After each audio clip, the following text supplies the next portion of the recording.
नहीं, देखिए, मुझे लगता है कि भारतीय जनता पार्टी बहुत कंफ्यूज पार्टी है और जो यूपीए 2 का हाल था वो आज के दिन में बीजेपी का हाल हो गया। इनको समझ नहीं आ रहा है कि करना क्या है और नहीं क्या करना है। अब रेखा गुप्ता जी कह रही हैं कि 3 से ज़्यादा अगर बच्चे होंगे तो फिर ये महिला सम्मान निधि आपको नहीं मिलेगी, और मोहन भागवत जी कह रहे हैं कि हिंदुओं को 3 से ज़्यादा बच्चे पैदा करने चाहिए। तो तय तो कर लो आपस में कि हिंदुओं को करना क्या है। हिंदुओं को 3 से ज़्यादा बच्चे पैदा करने हैं या 3 से ज़्यादा बच्चे नहीं पैदा करने हैं, ये भारतीय जनता पार्टी और आरएसएस आपस में तो तय कर लें पहले।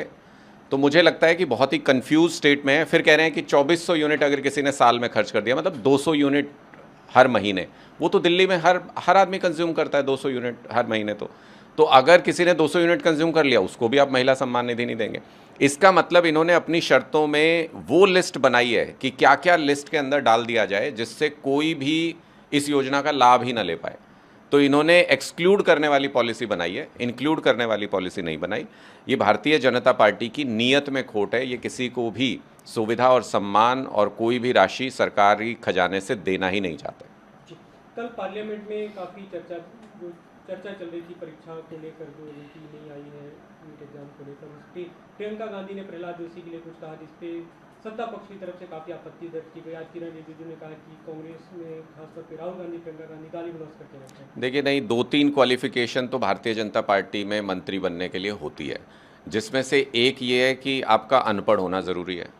दूसरी क्वालिफिकेशन है कि या तो आप खुद रेपिस्ट हो या आप रेपिस्ट का समर्थन करते हो, उनका सम्मान करते हो। और तीसरी क्वालिफिकेशन ये है कि आप जनता के बारे में बिल्कुल नहीं सोचते हो, सिर्फ मोदी जी के बारे में सोचते हो। तानाशाह के बारे में सोचने वाले लोग हों, लोकतंत्र के बारे में सोचने वाले लोग ना हो। तो इन 3 क्वालिफिकेशन में कहीं ना कहीं तो फिट होना ज़रूरी है। अब उस पर कोई आपत्ति करे, उस पर कोई विरोध करे, तो मुझे लगता है कि ये तो फिर भारतीय जनता पार्टी का विरोध करने वाली बात हो गई, क्योंकि कोई आदमी मिलेगा ही नहीं आपको। पूरी भारतीय जनता पार्टी आप खंगाल लीजिए, ये 3 क्वालिफिकेशन होंगी हर आदमी के पास, नहीं तो उसको मंत्री नहीं बनाएंगे। तो प्रहलाद जोशी जी भी उसी कैटेगरी में आते हैं, कोई अलग कैटेगरी में थोड़ी आते हैं। अभिजीत दीपके का एक बयान है, उन्होंने कहा कि जो अभी हालिया शर्तें सरकार की तरफ से लगाई जा रही हैं और जो सुप्रीम कोर्ट की टिप्पणी है उसके आड़ में अगर सरकार कोई कार्रवाई फिर से करती युवाओं पे, तो फिर से सड़कों पे उतरेंगे। देखिए, अगर युवा इस तरीके का कोई फैसला लेते हैं तो आम आदमी पार्टी पूरी तरह से युवाओं के साथ है। क्यों? क्योंकि सरकार ने पूरे देश के सामने, पूरी दुनिया के सामने, सरकार के मंत्रियों ने बैठ के ये घोषणा की थी कि बच्चों के खिलाफ कोई केस नहीं किया जाएगा और जो एफआईआर दर्ज हुई है वो वापस ले ली जाएंगी।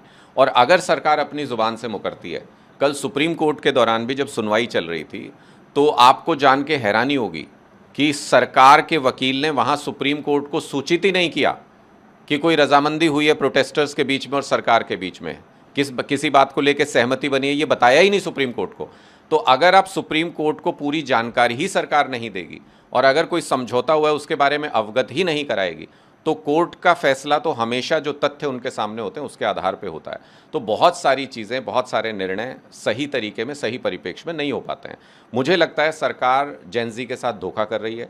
जेनजी के साथ आपने एक बार धोखा किया, पेपर लीक हुए, उसके ऊपर कार्रवाई नहीं की, तो आपने अंजाम देख लिया। अगर मोदी जी दोबारा जेनजी के साथ धोखा कर रहे हैं तो मुझे लगता है उनका मन लगा नहीं। अभी तक जो कुछ हुआ उससे उनका मन भरा नहीं। बच्चे संसद के दरवाजे तक पहुंच गए थे, तब वो भागे वहाँ से, किस तरीके से बुज़दिल बन के मोदी वहाँ से निकले। तो मुझे लगता है उस सब से उनका दिल भरा नहीं है अभी उनको ओवरडोज चाहिए। इसलिए वो आमंत्रित कर रहे हैं युवाओं को कि आप फिर से आओ, अभी मेरा दिल नहीं भरा।